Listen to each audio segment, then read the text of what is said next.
Bonjour à tous, si vous n'êtes pas au courant, sur cette chaîne, je suis en train de faire un classement de toutes les épreuves de type bac ou équivalent international que je peux trouver. J'avais commencé par le bac France Métropole 2023, c'était une catastrophe. Ensuite, j'avais fait quelques bacs de la même année, France mais régions du monde, donc j'avais fait Amérique, Liban, Corée du Sud. Puis grâce à vos suggestions ultra nombreuses, j'ai touché à des épreuves équivalentes au bac international. Donc le bac Maroc, sciences maths, qui était une tuerie, une vraie boucherie, allez voir, j'ai fait quelques vidéos dessus, c'est super dur. J'ai fait un petit peu de Tunisie, et j'ai commencé la semaine dernière à faire une épreuve de KO, une épreuve donc de Chine, qui a pris un petit rang B, parce que c'est un exercice du début assez facile, on va jouer sa place aujourd'hui avec un exercice beaucoup plus dur. Testez-vous en même temps, c'est parti.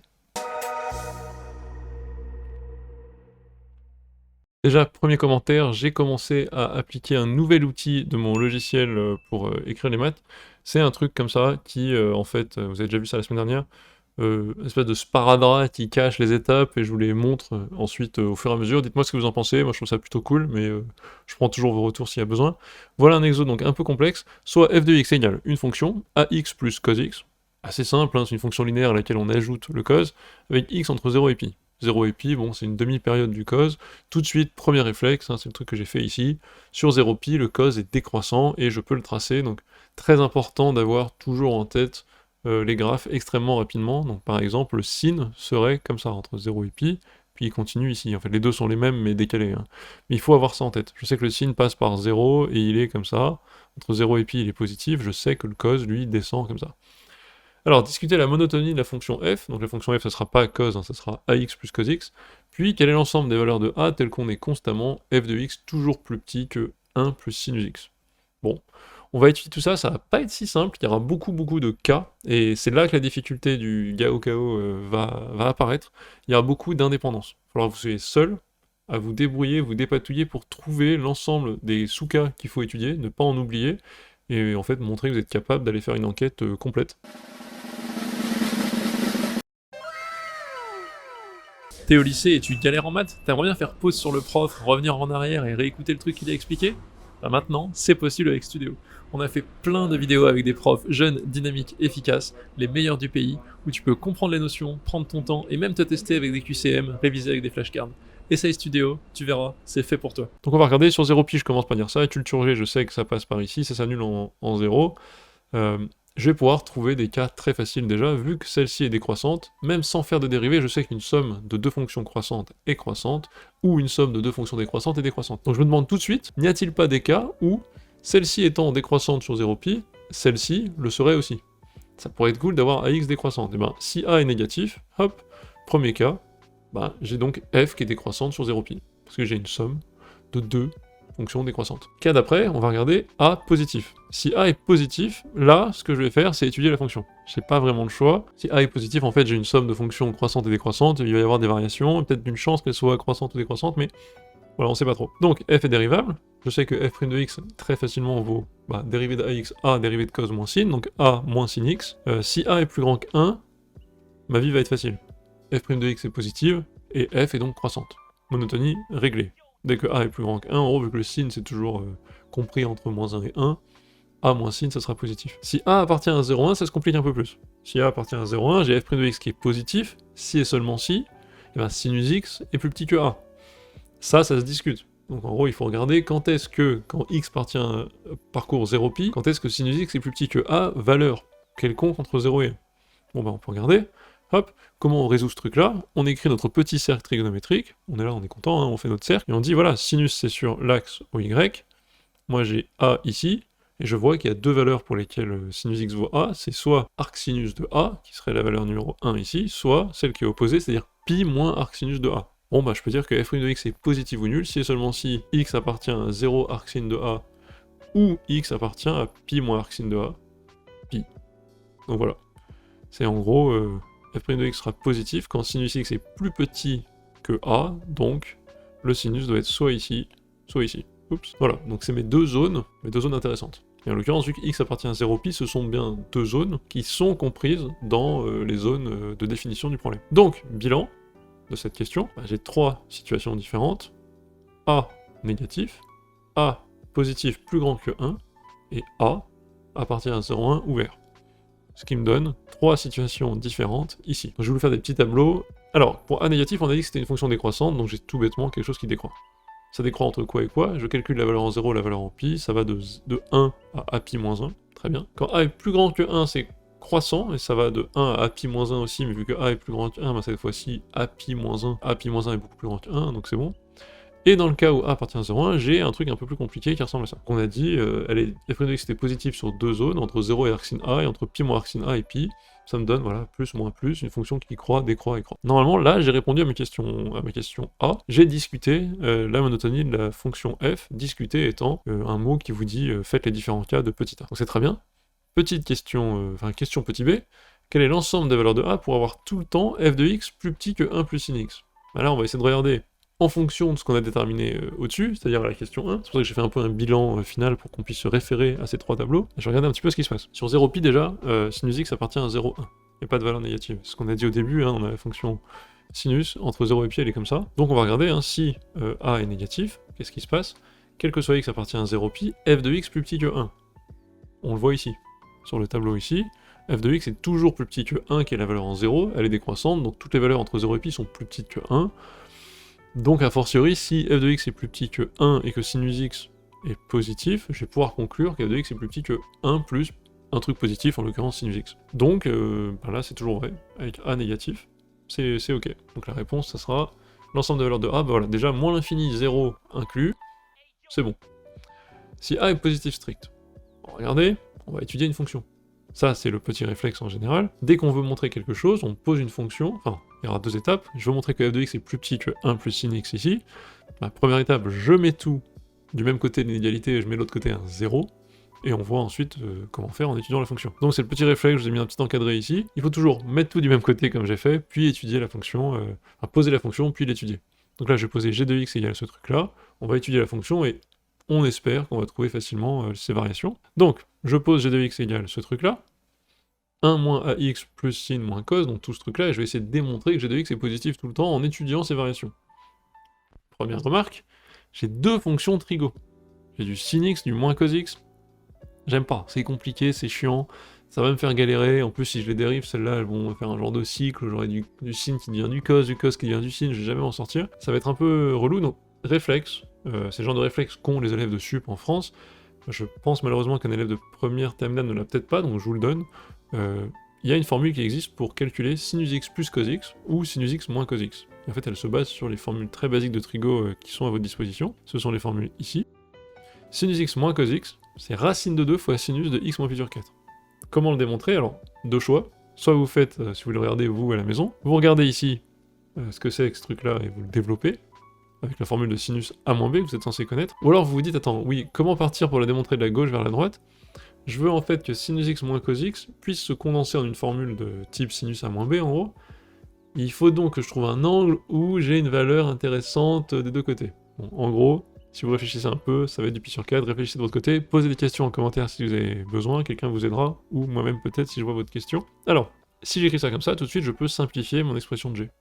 Mon expression de g, cette pratique écriture de sinus x moins cos x qui peut se condenser en un seul sinus, me donne 1 moins ax plus racine de 2 sinus de x moins pi sur 4. C'est quand même plus simple, plus joli, plus agréable. Maintenant, étudier la fonction g. Elle est, bien évidemment, dérivable, comme somme de fonctions dérivables, 1 moins ax plus un sinus, c'est dérivable tout ça. Je la dérive très facilement, et j'obtiens moins a plus racine de 2 de tout ça. Et je vais mettre en facteur racine de 2.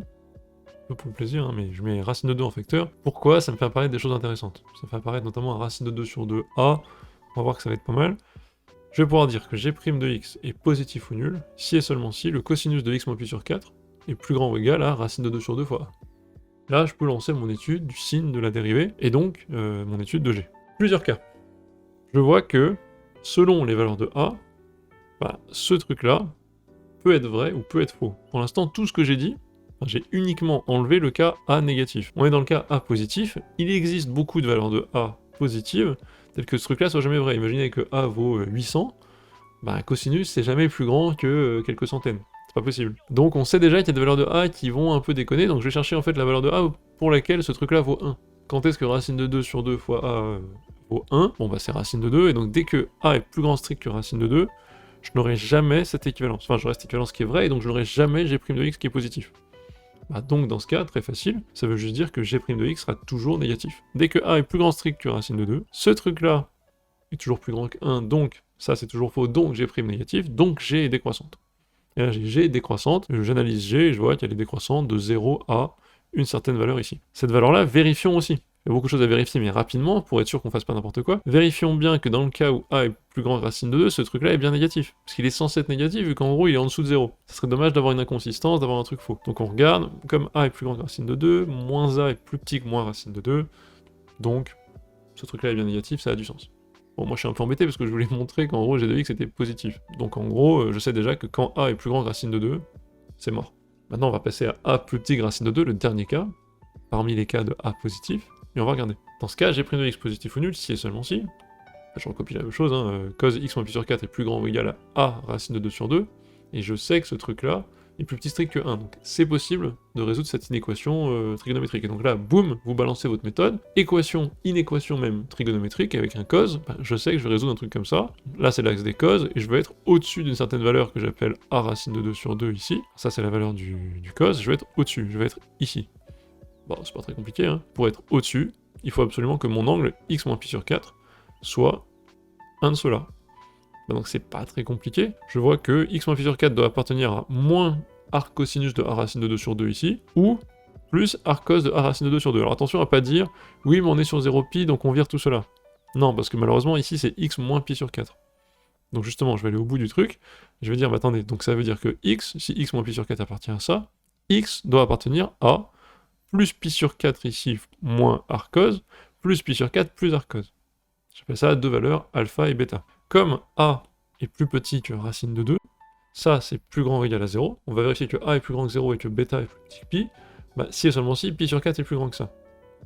Ok, donc là je prends le cosinus de chaque côté si vous voulez, ça me donne si et seulement si, cosinus étant une fonction décroissante, bah cos pi sur 4 devient plus petit, donc j'inverse parce que je prends le cos de chaque côté encore une fois qui est une fonction décroissante, donc je change le sens de l'inégalité, j'obtiens racine de 2 plus petit que a racine de 2 sur 2, si et seulement si a plus grand que 1.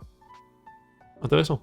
Donc là j'ai une condition absolument où ça ne marche que si a est plus grand que 1. Donc là pour l'instant j'ai a plus petit que racine de 2, mais a plus grand que 1 qui va me faire fonctionner ce truc là. Et ensuite pi sur 4 plus arcos de la racine de 2 sur 2, lui il va être plus petit que pi, si et seulement si ce truc-là, même démarche, je prends le cos de chaque côté, je change l'inégalité, et j'obtiens a racine de 2 sur 2 plus grand que cos 3pi sur 4.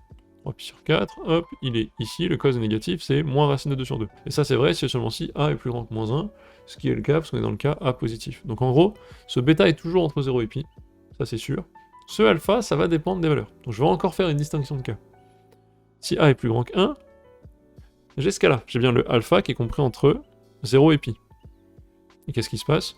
Ben, je peux calculer assez vite que g de 0 vaut 0, et je suis en train d'être décroissant ici.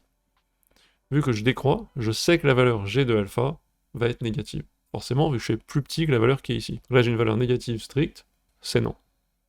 C'est impossible parce que je cherche, moi, des valeurs de a pour lesquelles je suis tout le temps positif.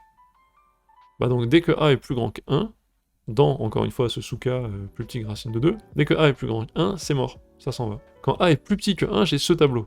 Le alpha, dont on parlait ici, étant négatif, il me reste plus que bêta entre 0 et pi. Donc là, qu'est-ce que je fais? Je monte, puis je descends. Ça, c'est intéressant. Quand a est plus petit que 1, je m'en sors. a plus petit que 1, je suis croissant à partir de là où c'est la valeur en g de 0, c'est 0 toujours. Donc là, j'ai une valeur positive, et là, j'arrive en 2 moins a pi. On y est presque. Je vais avoir une fonction g strictement positive, uniquement si 2 moins a pi est aussi positif. Si là j'ai une valeur négative, ça ne marche pas. Donc les conditions s'accumulent, il faut que je vérifie si ça marche bien. Est-ce que a plus petit que 1 n'est pas en contradiction avec celle-ci qui est plus grande que 0? Bon, on va regarder. Condition de positivité, il faut absolument que 2 moins a pi soit positif. Donc il faut absolument que a soit plus petit que 2 sur pi. Est-ce que ça fonctionne? 2 sur pi, c'est bien plus petit strict que 1, donc on est bien dans ce sous-cas-là qu'on a réduit. Donc c'est cool, pas de contradiction, j'ai bien trouvé des valeurs de a pour lesquelles j'ai ce qu'on cherche. Quand a est entre 0 et 2 sur pi, donc j'ai enlevé le cas plus grand que 1, j'ai pris le cas a plus petit ou égal à 1, et j'ai viré tout ce qui était entre 2 sur pi et 1, donc tout ça, ça dégage. Il me reste plus que le cas 0, 2 sur pi. Quand a appartient à 0, 2 sur pi, la fonction g est toujours positive, donc ça est positif. Donc, f de x toujours plus petit que 1 plus sinus x. Et quand a est négatif. Donc la solution finale, c'est moins l'infini 0 pour les valeurs de a, ici, et 0, 2 sur pi. C'était un petit peu long, comme vous voyez, c'est un peu plus compliqué. Là, on monte en niveau. Je pense qu'on a quelque chose de vraiment assez costaud, qui pourrait faire un peu trimer un élève de sup de première année. On revient sur mon petit classement, la conclusion que tout le monde attend. J'espère qu'il y en a très peu parmi vous qui ont sauté tous les maths pour juste aller voir ce que je disais à la fin. Hein. Je sais qu'il y en a 30% qui le font à chaque fois. Alors, la Chine a-t-elle gagné une augmentation de rang? Franchement, exercice de 2 lignes, qui amène, je sais pas, 15 minutes de vidéo pour le corriger, donc vraiment pas mal de temps de taf avec beaucoup d'obstacles. Très court, avec beaucoup d'indépendance, c'est difficile. Ça fait galérer un français terminal, clairement. Un élève de sup, je pense, en France, galérerait un peu. Donc, clairement, la Chine remonte le classement. Alors, il faudrait que je fasse encore des exos pour comparer, finalement, aller titiller le Maroc dans son rang S. Je le mets en A, pour l'instant, avec peut-être une petite ouverture sur le S-tier, où le Maroc est pour l'instant tout seul. J'ai d'autres vidéos en attente, avec pas mal de sujets qui m'ont été envoyés par vous depuis toute l'Afrique, l'Asie, et même aussi quelques pays européens du genre la Suisse. Je vais faire tout ça, ça avance au rythme que ça peut sur la chaîne. Merci à tous pour votre participation, ça m'aide beaucoup de recevoir vos exos, ça m'encourage, ça me rend content de voir que ça a du succès cette petite série. Je vous dis à la prochaine, bye bye.